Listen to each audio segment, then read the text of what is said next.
All right. All right. Let's see. Ooh, we got Stephen Graham.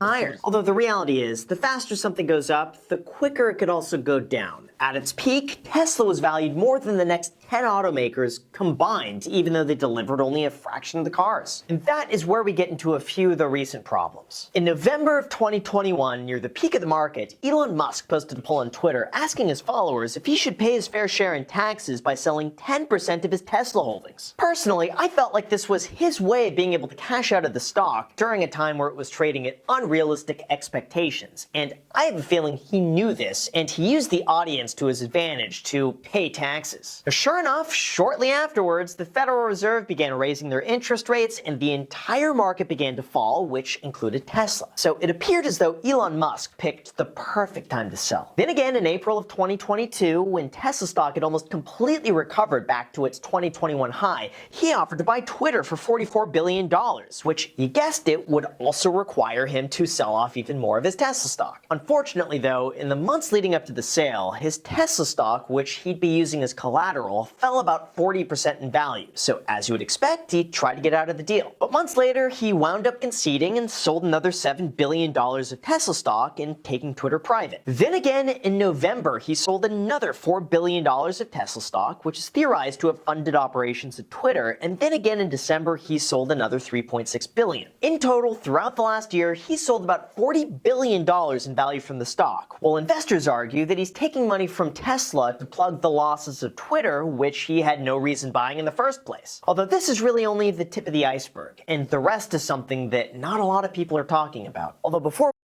Cool. All right, so that was it.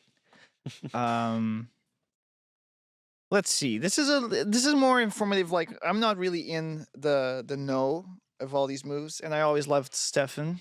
This is a guy that I watch kind of regularly, or I used to watch more. But he got in trouble with FTX, by the way, because I think he pushed some of the This he YouTuber promoted. guy? Yeah, so he's he's one of the best financial YouTubers out there, and even has a podcast too called the Coffee Hour, the Ice Coffee Hour, I think. Okay. And he's cool. I like him a lot. But he got a little bit of a hot water because everybody got duped. Everybody and their mothers got duped by this FTX situation. Do you know what I'm talking about? I have no idea, bro. Great. That means you don't invest in crypto, which means you didn't take the I think hit. I got like $300 invested in. Nice. In how long ago? If it was in 2001, no, I maybe just you're started rich. last year. Oh, okay. That's a little bit late to the game. So I guess what he's saying is he's finding patterns in the plays that Elon is making with his stock to his company, and how he's sort of Elon has been accused of manipulating the market because he has so much reach, and just by saying stuff happens, right? And you can add causality, you can argue some kind of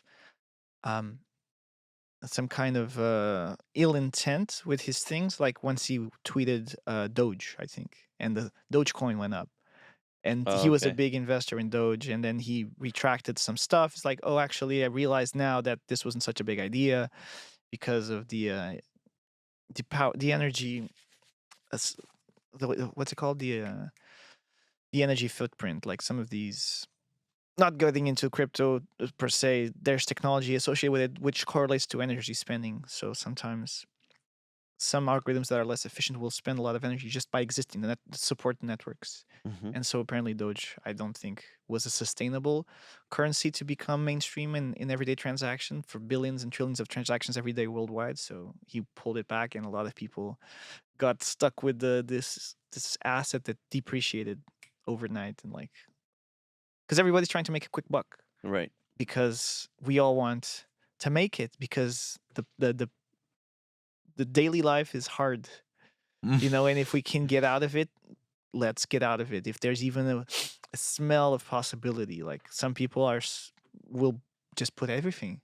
I think if people go ahead. No, but going back to the topic. So here he's leaning in the it's a hit piece kind of thing. Like Elon is being very, very sneaky. He's very, very smart, and he's very, very. He knows exactly what he's doing and when he's doing it.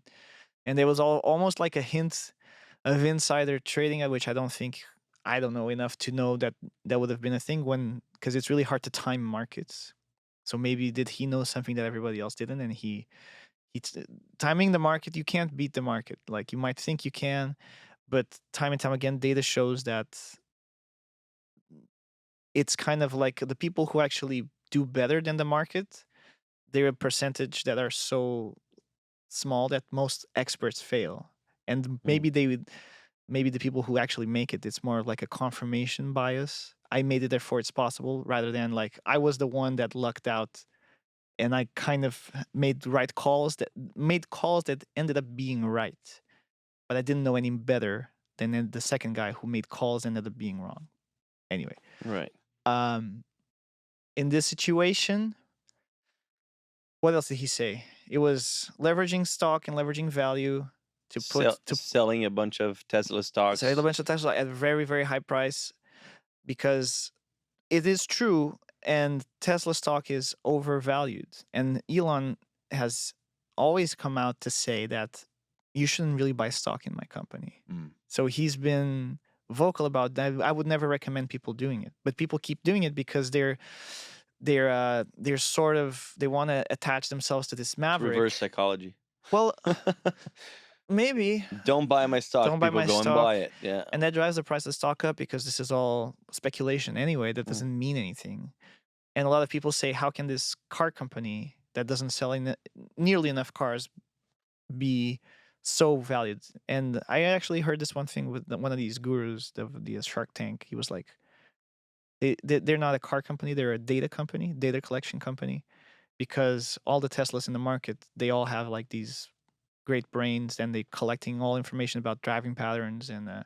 analytics, and these things can be leveraged to optimize a bunch of stuff. So this is very field valuable information, and that is why this company has such a higher unproportionate valuation for the type of product that they apparently market, but they're actually a Mhm. different market that most people wouldn't be aware of. Okay, so that being Okay. said, That's interesting. why did he buy Twitter? Was it because he was also able to? He was all in a good place as far as his investments, and now he is like he's bleeding this one company to save another.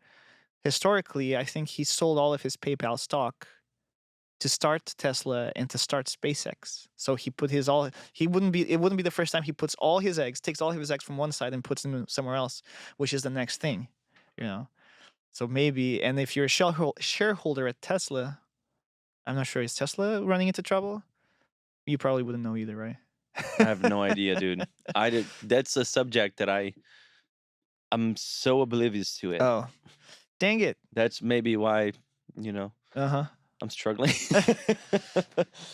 Well, in that case, I don't want to make this into a monologue, but I guess my question is: we've spoken about Elon Musk. We've spoken about the Twitter purchase here before, right? And I'll say something. It's not very technical or Mhm. completely related to this subject, but it's something that you mentioned when you started talking about it. Everybody's trying to make a quick buck, you said. Yes. I feel like if people invested and put the same amount of energy in one activity or one thing, one type of work, as they do trying to find a solution or trying to find a way to make a quick buck, I think everybody would be very well off. Yeah. I think that's a I think two-way these people street, though. they're so obsessed in finding ways to make easy money or make a quick buck, like you said, or becoming a millionaire or something, like playing with the stock market or investing cryptocurrency or like this supposedly easy ways to make money. Oh, you just invest money here, just put money and you just wait a little bit and it's gonna the market's gonna blow up and you're gonna make a bunch of money here. I don't know. I feel like people are obsessed with those ideas nowadays. Yeah, See a because lot we of that. see left like Like just get that energy and focus on something actually that is productive. or an actual activity that's gonna, I don't know, maybe go learn how to become a carpenter and put that same energy making beautiful pieces of wood or of of mobilia, how do you say, like Yeah, yeah, furniture, furniture. and maybe you become a millionaire by doing that. Maybe. Or maybe you work your ass off and you still struggle. Well, yeah, That's the thing. Like we live in an era where you look left and this person just became a millionaire, and you look right and so this person, how did they do it? Well, they got into these risky investments and they got out early. So before everything came crashing down, or they had this unique set of conditions that allowed them to start something, and they had luck with the timing, and therefore now they're very successful. And that's one of the it's such a hard thing to wrap their head around, because some people want to say this is all hard work, or this is all smartness, or this is all a very calculated thing. But there's no such thing as sure things. There's no one investment that will always return you anything, and that might look like it because the past 50 years it went in one direction, but doesn't mean that if you start today, tomorrow you'll be worse off. Nothing guarantees that the United States of America will be the leading country, the leading economy in the world forever. Probably in like the 50 to 100 years, we might be looking at China for that title, and then they're going to play by their rules and their companies and all these other things. Um, so the truth is, everybody's just taking chances. They're betting. They're the same thing.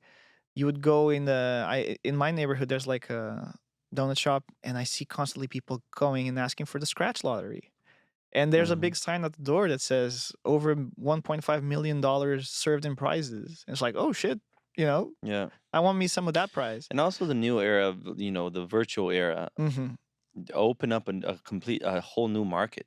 It's like Yeah, what we're doing a here right world now. market, Yeah, really. This is potential to reach millions of people because we're broadcasting in a very common language, yeah, in an open source place, the way that a lot of, I'm not sure how many users YouTube has, but it has to be in the billions yeah, with a B, right? At least yeah, one, like yeah. a third, 1/6, 1/7 of humanity.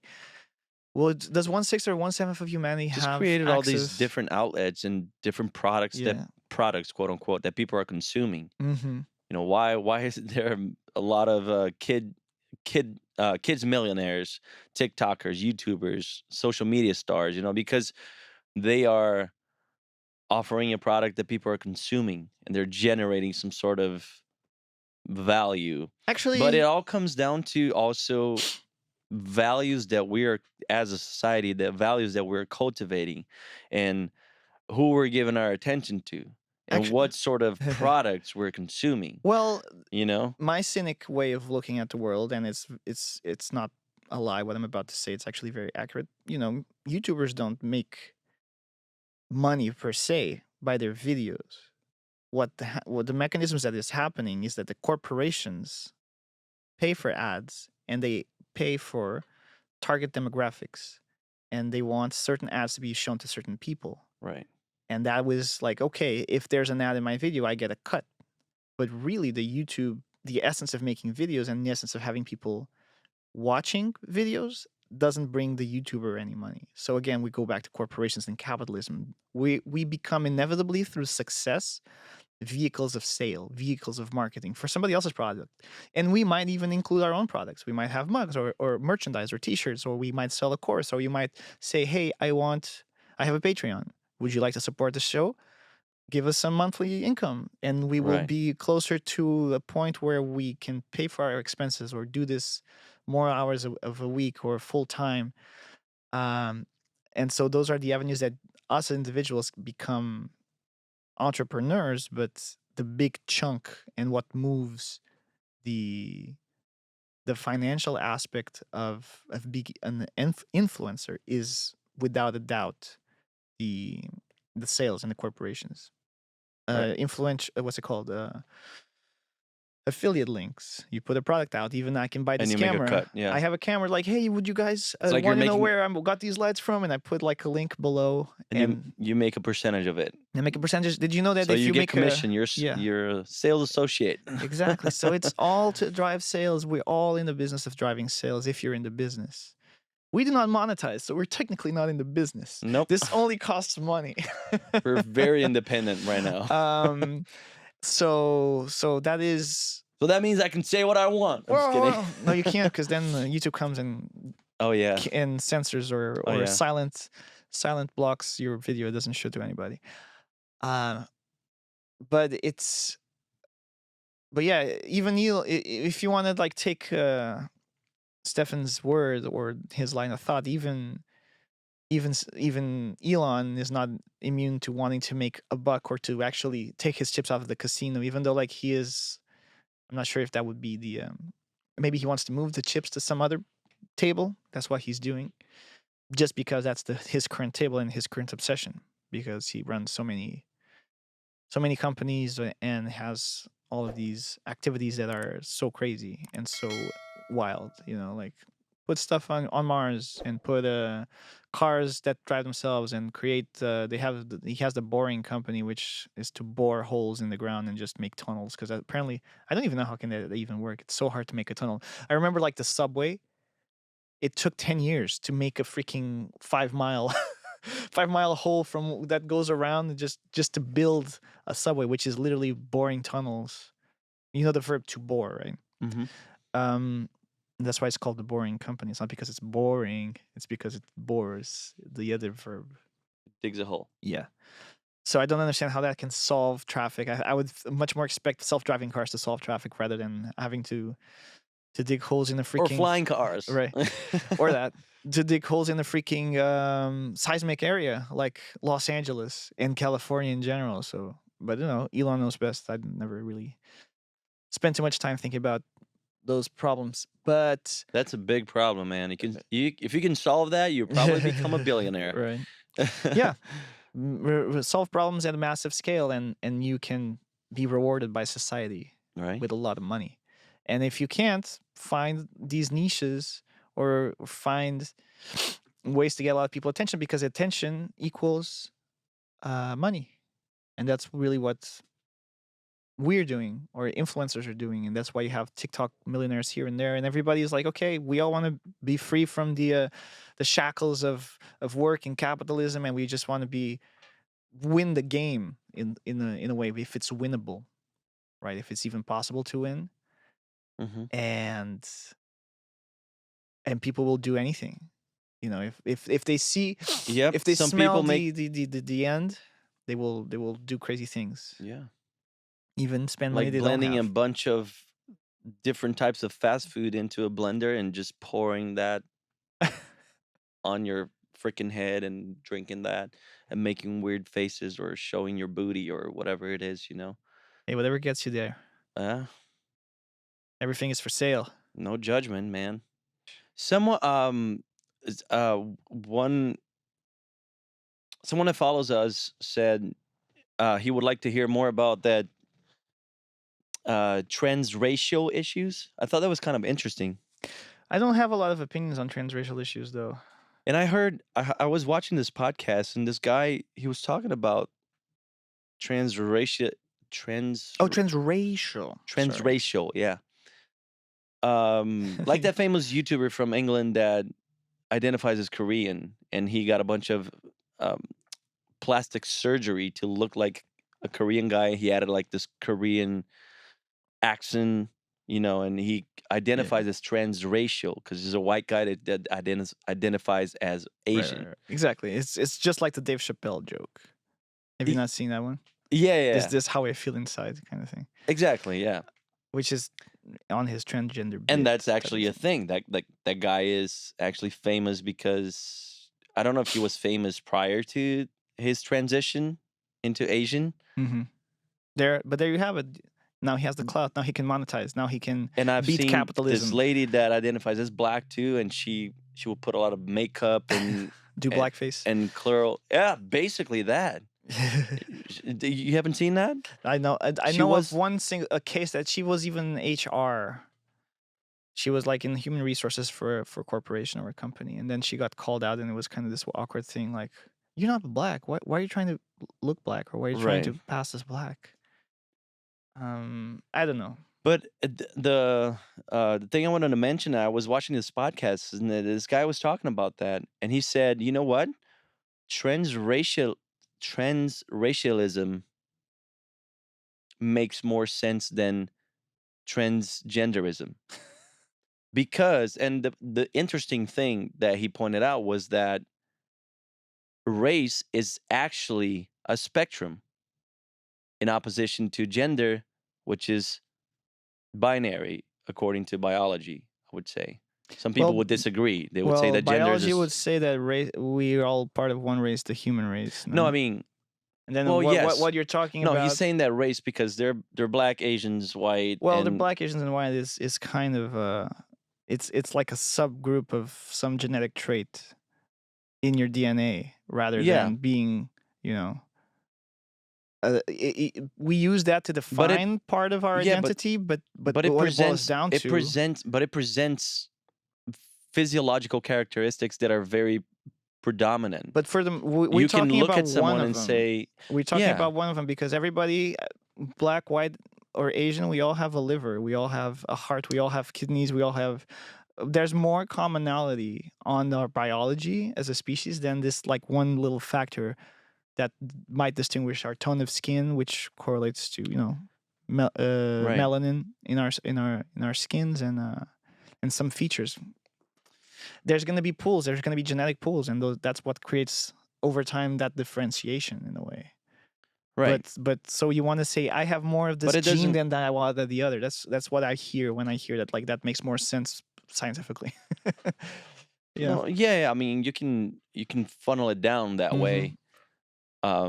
And I agree with you, Right. but it doesn't exclude the fact that there is like just compare with like dogs, not to compare humans with dogs, and Mm-hmm. but I'm making a comparison. Like if you look at nature, Mm-hmm. animals, the animal kingdom, you will see animals from the same group of animals, but that are different. Like dogs, for example, you have German shepherds, you Right. have Rottweilers, you have whatever Dobermans.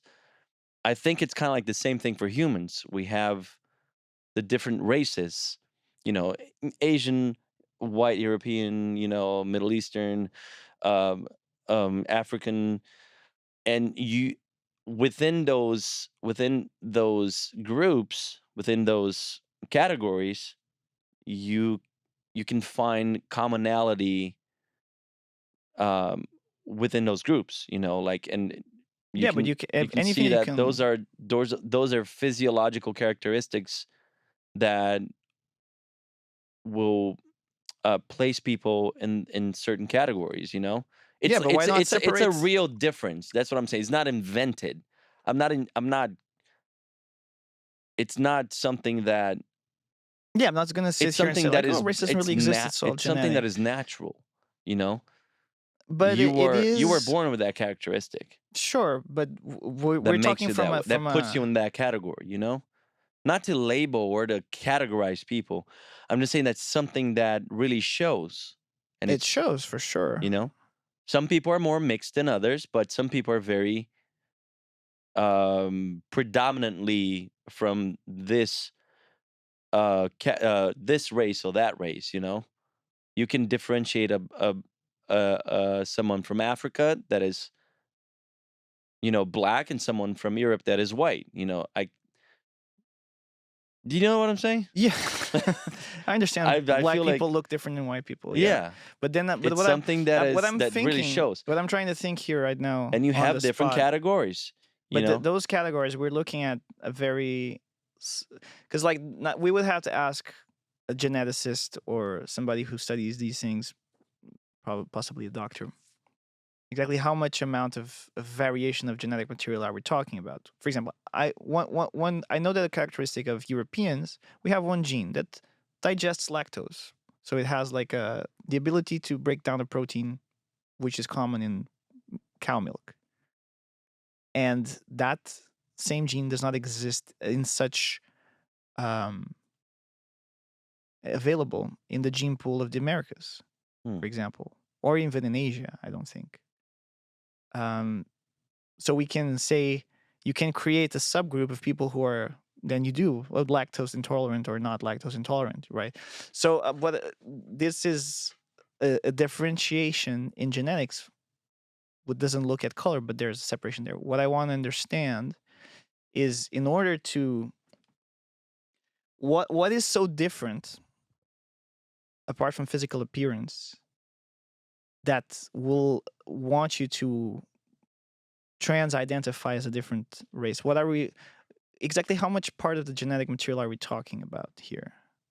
You know, because you can have a small gene that has a big influence. Like I can have black eyes or blue eyes. That's a big, like, my eyes is something rather small, Mm. but the big part of it is the color, right? Yeah. And that might be such a small difference in the overall picture of how to build a human. So it might be such an overall element to build what we call commonly as race as well. And Right. so we're really talking about this a very small part of an element that happens to have like a kind of identifiable visual representation, but it doesn't really mean anything. You know what I'm saying? Does that make any sense? Maybe I just went on a No, it weird does. rant. I agree with you. Like, we're all humans, Mm-hmm. but that doesn't exclude the fact that we have genetic differences and Yeah, that but we have what's the these difference between categories of saying, humans. like, I'm from Portugal and identify as Spanish? Well, that You know? yeah, but I'm you can look at Europe as kind of like Okay, one I category, identify and as then Moroccan. you can create subcategories. Mm-hmm. Y- But what I'm saying, there's a big difference like physiological and genetic aspects That's the thing. I'm saying that from that difference one is group very to the small. other. I'm just saying that the difference might And be I'm actually not way saying one is smaller better than or one we. is worse. It could be small, Yeah, but there are differences. It's like a German Shepherd and but that's not that big of a difference. Like a that's how German Shepherd and, let's say, a how do you call the little sausage dog? the The sausage wiener dog. wiener. They're both dogs, but they're very different. That's what I'm saying. There are different categories and subcategories of people. We're all humans, of course. I agree with you. Everybody has equal value, but that's not what I'm talking about. The point I wanted to make was that this guy, I just thought it was interesting, the thought that he put out there, saying that transracialism makes more sense than transgenderism because gender is binary, according to what he was saying. I'm not saying I Mm-hmm. believe that. Gender is binary, and race is it's an actual spectrum. There are many different races within the human race. Because he was referring Yeah. to Asians, Thanks. blacks, whites, Yeah, yeah, yeah. Hispanic, Middle Eastern. It's an actual spectrum. It's an umbrella. You know. Yeah. So No, I hear you. That's why I and came. That's why my mind just went into this weird logic. and that was the point. That was the point I was trying to make. I was just trying to quote something that I heard, and because one of the people that follow us Mm-hmm. mentioned that, Yeah. in the comments in one of our videos, I just wanted to bring that up. Right. No, You and know. I stand by my answer. Like, Okay. now that you restated the question, But it yeah, I does mean, make sense to understand if you want to talk about, and I think people are like, lactose intolerant because they drink bad milk, and not because of well, that's genetic no, no, issues. no. There's a well, you might say that, but there is a real. I'm You just you kidding. have your own. They're drinking You need you homogenized need and you need to you need enzymes to break down protein, and some people can't build the enzyme genetically because they lack the gene to build the enzyme, and that's how digestion works. Uh, so they can't eat meat either. I don't know. I've never heard of that one, but maybe. Protein. Well, There's there's protein in everything, protein. right? No, but the protein is not. Ask any molecular biologist. Proteins are crazy. There's all kinds, and they do all kinds of different things, and Oh, they're so it's a very spectrum. different. They're very different. It's a whole world of things. Viruses are protein. Yeah. But So anyways, yeah, that was what I wanted to say. right, and what I answer to that is if we're gonna, because this comes like, let's define before I can say I'm this race or the other race. I have to define something. So am I talking about physical traits? Yes. Why do I get those physical traits? I'm thinking to myself, okay, that's an interesting question. How does 23andMe figure out your ancestry?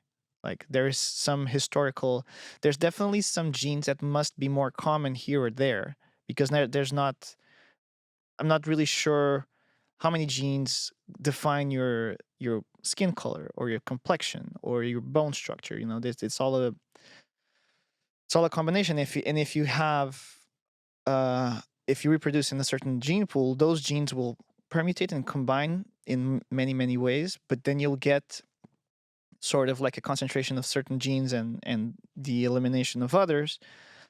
And then you get part of that process creates um, skin color, which is is sort of related to melanin and the production of vitamin D, and how light that hits your skin, and how that affects some of these micronutrients that you also need to for your bones and whatever. Anyway, um, so you get what is the genetic component that defines such an important thing for us humans as society to separate ourselves from? That's really my question. Because then if you're going to say that the ancestry is because 50% of your genetic material nobody else has, and only this race here has it, then there's a big difference genetically between these two individuals. But if we're talking about that, 1% or 0.1% difference makes the complexion, that becomes like a moot point of trying to define how different you are from the other person. It's like making a club of tall people. Like, I identify as tall, or identify as small, or little, or short. I mean, you know. Right. Yeah. So, like, if from a purely analytical, if I can place you in a part of the world and say that you're a certain race by looking at your DNA, I just need to know exactly how much DNA we're talking about for me to be able to place you there. Right. Yeah. That's all. That's all I have to say. Let's see Right. one of these articles, just so we do an article before we wrap it up. Transculturalism. It it makes even more sense, I think, because it's even more cultures, and that's something that you actually can identify with. You can Right. feel more comfortable within one social context and Yeah. culture, Your um, tribe and culture, for sure. more than with the other. You know, like for example, I maybe I could say that I'm trans-American because I identify more with the American culture than with the Brazilian culture, and I feel more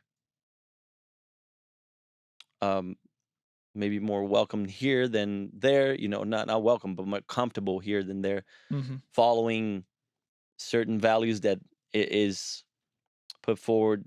Put forward. It's proposed by this culture than the other. You know, like Right. Even though this culture proposes all values in all these, it's and its many subgroups. There's going to be one because it's group an actual with a. space that you can put yourself in. Or do you understand what I'm saying Mm, when I say that there's all the ideas from Satanism to atheism to Buddhism? They all coexist here in the United States at a certain level, yeah. and it's really hard to say, oh, I identify with the American set of values, because unless you are identifying with the tolerance and coexisting of all values that might even be in conflict with each other. You know, what are the American values, especially today? Not the idea of what they are, but what they actually are. So that's a good question. Let us know in your comments down below. What's up, Warriors? Thank you so much for watching until the end.